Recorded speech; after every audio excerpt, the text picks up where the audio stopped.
नमस्कार, dB news में आपका स्वागत है। जहां एक और चुनावी नतीजे सामने आए, उसके बाद कहीं खुशी तो कहीं गम देखने को मिला। किसी को बीजेपी से उम्मीदें थी तो किसी को एसपी से। ऐसे ही उम्मीद लगाए एक युवक की सपा की उम्मीद टूट गई और हार से आहत युवक ने जहर खा लिया।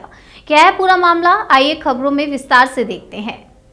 उत्तर प्रदेश की राजधानी लखनऊ में बीते कल विधानसभा चुनाव के परिणाम संतुष्ट न आने पर समाजवादी पार्टी की हार से आहत होकर युवक ने जहर खा लिया है। वहीं लखनऊ पुलिस का कहना है कि चुनाव नतीजे आने से पहले युवक ने वीडियो वायरल कर कहा था, अगर सपा की सरकार नहीं आई तो जान दे दूंगा। इस दौरान युवक को गंभीर हालत में लोहिया अस्पताल में भर्ती कराया गया। दरअसल ये मामला राजधानी लखनऊ के विभूति खंड थाना क्षेत्र इलाके का है। पुलिस अधिकारियों के मुताबिक समाजवादी पार्टी की हार से आहत होकर युवक ने जहर खा लिया है। वहीं युवक का नाम विजय यादव उर्फ नरेंद्र बताया जा रहा है। जहां पर चुनाव नतीजे आने से पहले युवक ने सोशल मीडिया पर वीडियो डालकर कहा था, यदि सपा की सरकार नहीं आई तो मैं जान दे दूंगा। फिलहाल युवक की हालत गंभीर है और उसे लोहिया अस्पताल में भर्ती कराया गया, जहां पर उसका इलाज चल रहा है। बता दें कि ये मामला राजधानी लखनऊ का है, जहां पर चिन्हट इलाके के रहने वाले विजय यादव उर्फ नरेंद्र अपने परिवार के साथ रहते हैं। मीडिया रिपोर्ट से मिली जानकारी के अनुसार वो विभूति खंड के अवध बस अड्डे के बगल में स्थित पारिजात अपार्टमेंट के सामने चाय का ठेला लगाता है। वहीं विजय ने बीते बुधवार को एक वीडियो बनाकर सोशल मीडिया पर वायरल किया था, जिसमें उसने कहा था कि अगर 2022 विधानसभा चुनाव में अखिलेश यादव की सरकार नहीं बनी तो वो जहर खाकर सुसाइड कर लेगा। वहीं यूपी विधानसभा चुनाव के नतीजे जब 10 मार्च को जब आए तो उसने गुरुवार शाम को अपने पारिजात अपार्टमेंट के पास जहरीला पदार्थ खा लिया। इस दौरान जहर खाने के बाद उसका शरीर सड़क पर तड़प रहा था। ऐसे में विजय को इस तरह से तड़पता हुआ देख स्थानीय लोगों ने मामले की जानकारी उसके परिवार वालों को दी। हालांकि विजय के परिवार ने उसे लोहिया अस्पताल में इलाज के लिए भर्ती करवाया, जहां उसकी हालत काफी गंभीर बनी हुई है। बता दें कि विजय के परिवार के अनुसार वो कई दिनों से चाय का ठेला नहीं लगा रहा था। इस मामले में विभूति खंड थाना प्रभारी का कहना है कि वायरल वीडियो के बारे में जानकारी नहीं है। ऐसे में अस्पताल की मदद से युवक द्वारा जहरीला पदार्थ खाए जाने के बारे में जानकारी मिली है। उन्होंने बताया कि फिलहाल इस मामले की जांच पड़ताल की जा रही है। आइए अब रुख करते हैं अगली खबर की ओर। देश के सबसे ज्यादा आबादी वाले राज्य उत्तर प्रदेश में बीजेपी ने प्रचंड बहुमत के साथ सीटें जीतकर इतिहास रच दिया है। इस चुनाव में बीजेपी गठबंधन को 273 सीटें मिली, जबकि बहुमत के लिए 202 सीटें चाहिए। वहीं समाजवादी पार्टी गठबंधन के खाते में 125 सीटें गई हैं। वहीं बड़ी बात यह है कि मायावती की पार्टी बहुजन समाज पार्टी इस चुनाव में सिर्फ एक सीट पर ही कब्जा कर पाई, जबकि कांग्रेस के खाते में भी 2 सीटें गई। बसपा की इस हार पर अब मायावती ने बड़ा बयान दिया है। मायावती ने प्रेस कॉन्फ्रेंस कर क्या कुछ कहा, सुनिए। असहाय व कमजोर वर्गों के लोगों के जीवन में जरूर मुस्कान लाएगा और कल यूपी विधानसभा चुनाव के बीएसपी की उम्मीद के विपरीत जो नतीजे आए हैं तो उससे घबराकर व निराश होकर पार्टी के लोगों को कतई भी टूटना नहीं है, बल्कि उसके सही कारणों को समझकर व उनसे बहुत कुछ सबक सीखकर अब हमें अपनी पार्टी व मूवमेंट को फिर से आगे बढ़ाना है तथा आगे चलकर सत्ता में भी जरूर आना है। तभी फिर यहाँ गरीब, असहाय, दुखी, पीड़ित व कमजोर वर्गों के लोगों का सही से भला हो सकता है। और अब तो इनके प्रति जातिवादी मानसिकता रखने वाली पार्टियों के साथ साथ जातिवादी मीडिया भी, जिसमें सोशल मीडिया भी शामिल है, ये भी नहीं चाहता है कि यहाँ के खासकर गरीब, दबे कुचले, गरीब व लाचार लोग बाबा साहब की मूवमेंट के मुताबिक चलकर सत्ता की मास्टर चाबी खुद अपने हाथों में लें और उसके लिए वे किसी भी हद तक गिरकर अपना गंदा व घिनौना आदि खेल खेलते रहते हैं। इसलिए यूपी का वर्तमान चुनाव परिणाम बीएसपी के करोड़ों लोगों की रात दिन की कड़ी तन मन धन की मेहनत का ये वाजिब फल कतई नहीं है। फिर भी बाबा साहब के अनुयायी पार्टी होने के नाते इस पार्टी के लोगों को अपनी हिम्मत कतई नहीं हारना है, बल्कि पत्थर काट कर रास्ता बनाने का अपना प्रयास व संघर्ष हर हाल में आजीवन जारी रखना है। जबकि ऐसे खराब राजनीतिक हालात बीजेपी ने भी देखे हैं, जब आज़ादी के बाद से काफ़ी लंबे समय तक देश में राज करने का मौका यहाँ की जनता ने इनको नहीं दिया था, बल्कि यूपी में भी सन 2017 से पहले भाजपा की स्थिति यहाँ कोई खास अच्छी नहीं थी। और अब इसी प्रकार कांग्रेस पार्टी भी लगभग उसी हालत से गुजर रही है जिस खराब हालत से पहले भाजपा गुजर चुकी है। इसलिए कल आए चुनाव परिणाम आगे के लिए सबक जरूर है, जिसके परिप्रेक्ष्य में यहाँ मैं ये कहना जरूरी समझती हूँ कि चुनाव में पूरे यूपी से मिले फीडबैक के मुताबिक जातिवादी मीडिया अपनी अनवरत गंदी साजिशों प्रायोजित मैनेज किया हुआ सर्वे आदि कार्यक्रमों एवं लगातार नेगेटिव प्रचार के माध्यम से खासकर मुस्लिम समाज व भाजपा विरोधी हिंदू समाज के लोगों को भी गुमराह करने में ये प्रचारित करके काफ़ी हद तक सफल साबित हुआ है कि बीएसपी भाजपा की बी टीम है तथा ये पार्टी सपा के मुकाबले में कम मजबूती से चुनाव लड़ रही है। ये खूब इन्होंने प्रचार किया, जबकि सच्चाई इसके विपरीत है, बिल्कुल उलट है। क्योंकि भाजपा से बसपा की लड़ाई राजनीतिक के साथ साथ सिद्धांतिक व चुनावी भी थी, लेकिन मीडिया द्वारा इस प्रकार के लगातार दुष्प्रचार आदि किए जाने के कारण भाजपा के अति आक्रामक मुस्लिम विरोधी चुनाव प्रचार से मुस्लिम समाज ने एक तरफा तौर पर सपा को ही अपना वोट दे दिया तथा इससे फिर बाकी भाजपा विरोधी हिंदू लोग भी बसपा में नहीं आए। और यदि ये सभी लोग इन अफवाहों का शिकार ना हुए होते तो फिर यूपी का चुनाव परिणाम कतई भी ऐसा नहीं होता जैसा कि हुआ है। और अब समय बीत जाने के बाद ये लोग दोबारा से जरूर पछताएंगे। कांग्रेस नेता नवजोत सिंह सिद्धू पंजाब विधानसभा चुनाव में अमृतसर ईस्ट से मैदान में उतरे थे, लेकिन उन्हें आम आदमी पार्टी की जीवन ज्योति कौर ने हरा दिया। सिद्धू के अलावा चरणजीत सिंह चन्नी समेत कांग्रेस के तमाम दिग्गज नेताओं को हार का सामना करना पड़ा। राज्य में आम आदमी पार्टी ने कुल 117 में से 92 सीटें जीतकर भारी बहुमत से जीत हासिल की। चुनाव में हार मिलने के बाद नवजोत सिंह सिद्धू शुक्रवार को अपने हलके में पहुंचे और लोगों को धन्यवाद दिया। इस दौरान उन्होंने इशारों में कांग्रेस पर भी निशाना साधा। नवजोत सिंह सिद्धू ने कहा, मैं पंजाब के साथ रहूंगा।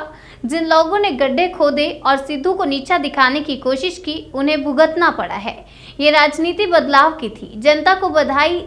और जिन्होंने रिवायती पार्टियों को बदलकर रख दिया, जीवन में हार जीत बहुत देखी है, अब मसला पंजाब जीतने का है। इससे पहले गुरुवार को सिद्धू ने पार्टी की करारी हार को स्वीकार करते हुए आम आदमी पार्टी को जीत मिलने पर बधाई दी थी।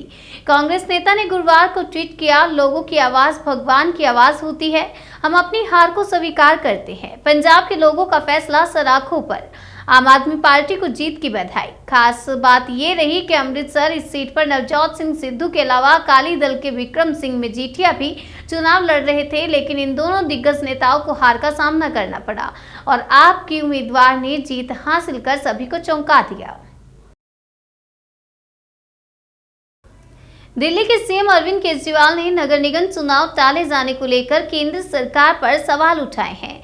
केजरीवाल ने केंद्र की तरफ से राज्य चुनाव आयोग पर दबाव बनाए जाने का भी आरोप लगाया। दिल्ली के सीएम ने पीएम से आग्रह किया कि चुनाव टालना लोकतंत्र और देश के लिए ठीक नहीं है। अरविंद केजरीवाल ने कहा कि अगर तीनों निगमों को एक करना था तो 7 सालों में क्यों नहीं किया। सीएम ने सवाल उठाया कि ऐसा इलेक्शन की तारीख घोषणा के 1 घंटे पहले क्यों किया। उन्होंने कहा कि एमसीडी चुनाव को टालने के पीछे मकसद है। केजरीवाल ने कहा बीजेपी को डर है कि वह चुनाव हार जाएगी। और क्या कुछ कहा केजरीवाल ने, आइए आपको सुनाते हैं। उन्होंने सुबह सुबह एक प्रेस इनविटेशन भेजा कि आज शाम को 5 बजे चुनाव आयोग एमसीडी के चुनावों की तारीख का ऐलान करेगा, डेट्स ऐलान करेगा, किस तारीख को नॉमिनेशन होगा, किस तारीख को विड्रॉ किया जा सकता है, चुनाव किस तारीख को होंगे। शाम को 5 बजे चुनावों का ऐलान होना था, तारीखों का ऐलान होना था। 4 बजे, उसके 1 घंटा पहले, केंद्र सरकार ने चुनाव आयोग को चिट्ठी लिखी कि हम दिल्ली के तीनों नगर निगमों को एक साथ एक नगर निगम बनाने जा रहे हैं, इसलिए आप ये चुनाव टाल दीजिए। 5 बजे चुनाव आयोग ने चुनावों केंद्र सरकार के कहे के मुताबिक चुनाव टालने का ऐलान कर दिया।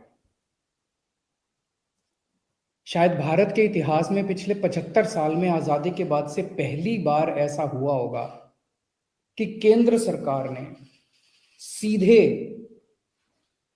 किसी राज्य के चुनाव आयोग को चिट्ठी लिख के चुनाव टालने के लिए कहा है। लोगों के अंदर बातचीत चल रही है कि 2-3 बातें चल रही हैं।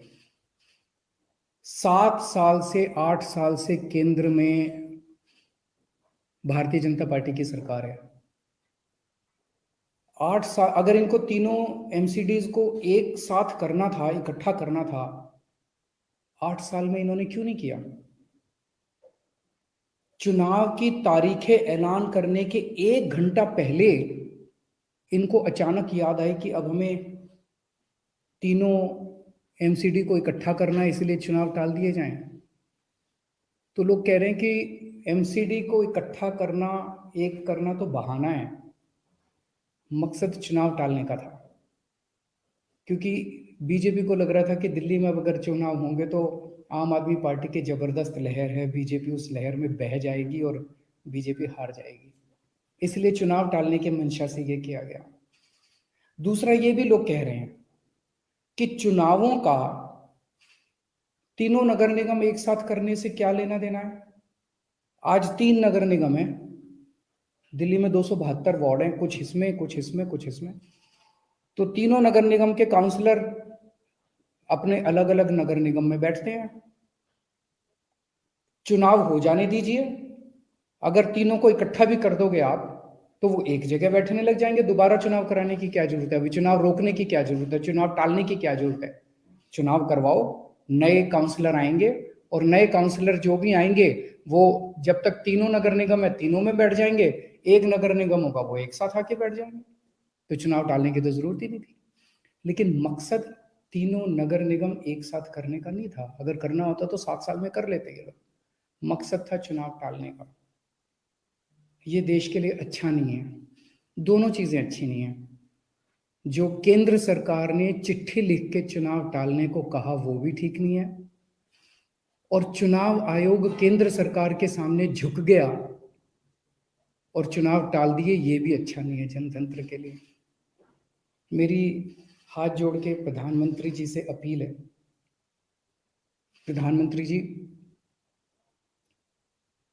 सरकारें आती जाती रहेंगी, कल आप भी नहीं होंगे, कल मैं भी नहीं होऊंगा। हम इम्पोर्टेंट नहीं है, लोग इम्पोर्टेंट नहीं है, पार्टियां इम्पोर्टेंट नहीं है, देश इम्पोर्टेंट है। अगर हम चुनाव आयोग को दबाव डाल के चुनाव कैंसिल कराते हैं, इससे चुनाव आयोग कमजोर होता है, और चुनाव आयोग कमजोर होता है, चुनाव कैंसिल होते हैं तो देश कमजोर होता है। हम सबको मिलकर देश की रक्षा करनी है। किसी भी हालत में हमें इंस्टीट्यूशंस को कमजोर नहीं होने देना। मेरी आपसे हाथ जोड़ के विनती है, चुनाव कैंसिल मत कराइए। अगर चुनाव कैंसिल होते हैं, ये जनतंत्र के लिए बहुत बड़ा खतरा है। उत्तर प्रदेश में भारतीय जनता पार्टी की जीत पर शिवसेना सांसद संजय राउत ने बसपा सुप्रीमो मायावती और एआईएमआईएम के प्रमुख असदुद्दीन ओवैसी को निशाने पर लिया। संजय राउत ने कहा कि बीजेपी को बड़ी जीत मिली है। यूपी उनका राज्य था, फिर भी अखिलेश यादव की सीटें बढ़ गई हैं। बीजेपी की जीत में मायावती और ओवैसी का योगदान है। इन सबको पद्म विभूषण और भारत रत्न देना पड़ेगा। हम लोग खुश हैं, हार जीत होती रहती है, आपकी खुशी में हम भी शामिल हैं। वहीं उन्होंने कहा कि चिंता का विषय ये है कि पंजाब में बीजेपी जो एक राष्ट्रीय पार्टी है उसे पंजाब की जनता ने पूरी तरह से नकारा है। पीएम मोदी, गृह मंत्री और रक्षा मंत्री ने वहां जमकर प्रचार किया, फिर भी बीजेपी क्यों हार गई? कि भारतीय जनता पार्टी को बड़ी जीत मिली है। उत्तर प्रदेश तो उनका राज्य था, फिर भी अखिलेश यादव की सीटें बहुत बढ़ गई है। 42 से 125 के ऊपर चली गई, 3 गुना बढ़ गई। मायावती का योगदान है बीजेपी के विजय में, वो तो मानना पड़ेगा। ओबीसी का भी है, तो उनको पद्म विभूषण, भारत रत्न देना पड़ेगा अभी सबको। लेकिन हम लोग खुश है कि पार्लियामेंट्री डेमोक्रेसी में हार जीत होती है। उत्तर प्रदेश, गोवा, उत्तराखंड में बीजेपी जीत गई है, उससे हमें दुख होने का कोई कारण नहीं है। आपके खुशी में हम भी शामिल हैं। उत्तराखंड के मुख्यमंत्री क्यों हार गए? गोवा में 2 डिप्टी सीएम हार गए। लेकिन सबसे बड़ा चिंता का विषय है पंजाब। पंजाब में भारतीय जनता पार्टी एक राष्ट्रीय पार्टी, एक प्रखर राष्ट्रवादी पार्टी, पंजाब जैसे सीमावर्ती राज्य में भारतीय जनता पार्टी को वहाँ के लोगों ने, मतदारों ने पूरी तरह से नकारा, रिजेक्ट कर दिया। ये चिंता की बात है। इतनी बड़ी ताकत, प्रधानमंत्री, गृह मंत्री, रक्षा मंत्री, सब ने वहाँ झोंक कर प्रचार किया था, फिर भी पंजाब में आप क्यों हार गए? उत्तर प्रदेश तो आपका ही था, उत्तराखंड आपका ही था, गोवा आपका था, वो ठीक है, वो ठीक है। उत्तर प्रदेश में आप हमें बार बार टोंकते हो ना, शिवसेना को कितनी सीटें मिली उत्तर प्रदेश में? उत्तर प्रदेश में कांग्रेस की और शिवसेना की जो हार हुई है, उससे बुरा हाल और हार आपकी पंजाब में हुई है। पंजाब जैसे राज्य में हुई है, जो सबसे सेंसिटिव राज्य है, उस बारे में थोड़ा आप देश को मार्गदर्शन करिए बस। पंजाब के चुनावी नतीजे में आम आदमी पार्टी ने ऐतिहासिक जीत दर्ज की है। सभी 117 विधानसभा सीटों पर चुनावी नतीजों की बात की जाए तो आम आदमी पार्टी ने 92 सीटों पर जीत दर्ज की है। कांग्रेस ने 18 सीटों पर जीत दर्ज की। और इस बीच चंडीगढ़ में निवर्तमान पंजाब के सीएम चरणजीत सिंह चन्नी ने इस पर अपनी प्रतिक्रिया देते हुए कहा कि मैंने अपना इस्तीफा राज्यपाल को दे दिया है। उन्होंने मुझे और कैबिनेट को नई सरकार की शपथ ग्रहण तक बने रहने के लिए कहा है।